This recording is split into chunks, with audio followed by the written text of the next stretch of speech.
is de groep ringstapmakies. We hebben op het moment jongen met de ringstapmakies zitten. Ja, één vrouwtje die had één jong en we hadden een wiefke die had een tweelingje.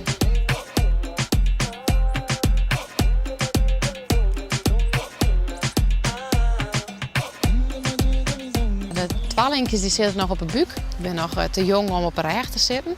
En de oudste jong die zit op het moment dus op een reg. Dat is ongeveer maar 4 weken, ongeveer in die richting. Dan kroepen ze naar de reg daar. En dan geef ik meer zelf aan, hoeven ze minder te drinken. En dan begin ik zelf wat meer zelfstandig te eten. Nou, ongeveer richting een maand, een maand beginnen ze een beetje te scharrelen. En wanneer ze 2 maanden oud zijn, dan ben ze volle vaken van de reg.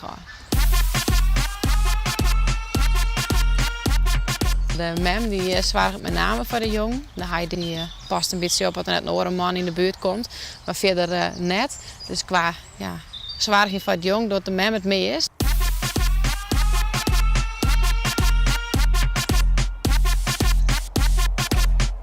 De wiefjes die zijn dominant door de mandjes. Dus die laten wel even goed weten waar de baas is. Dan zie je weer af voor dat ze de eerste binnen die het eten maaien. Dus de eerste die het look uitgeeft naar buiten ta. Het eerste weer waarom naar binnen ta. Dus dat is eigenlijk een beetje wat ze duidelijk maakt. Ze gewoon, ik ben de baas.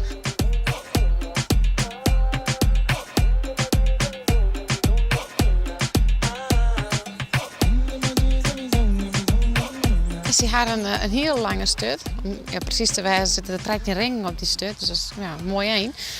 Die lange stut die broeken ze in de natuur voornamelijk in de heuge gijzen. Dus dan smieten ze die stutten een omhoog om ervoor te zorgen dat ze elkaar eigenlijk wieten laten werd ze binnen.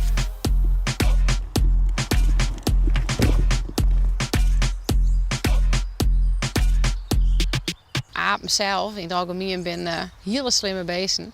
En dit is een heel aap. Nou, het is natuurlijk net zo dat het een heel aap is en een heel oorbeest. Maar een heel aap houdt eigenlijk heel simpel in dat de hersens minder ontwikkelen binnen. Ze zijn wat minder slim, zo kan je het eigenlijk wel een beetje zien.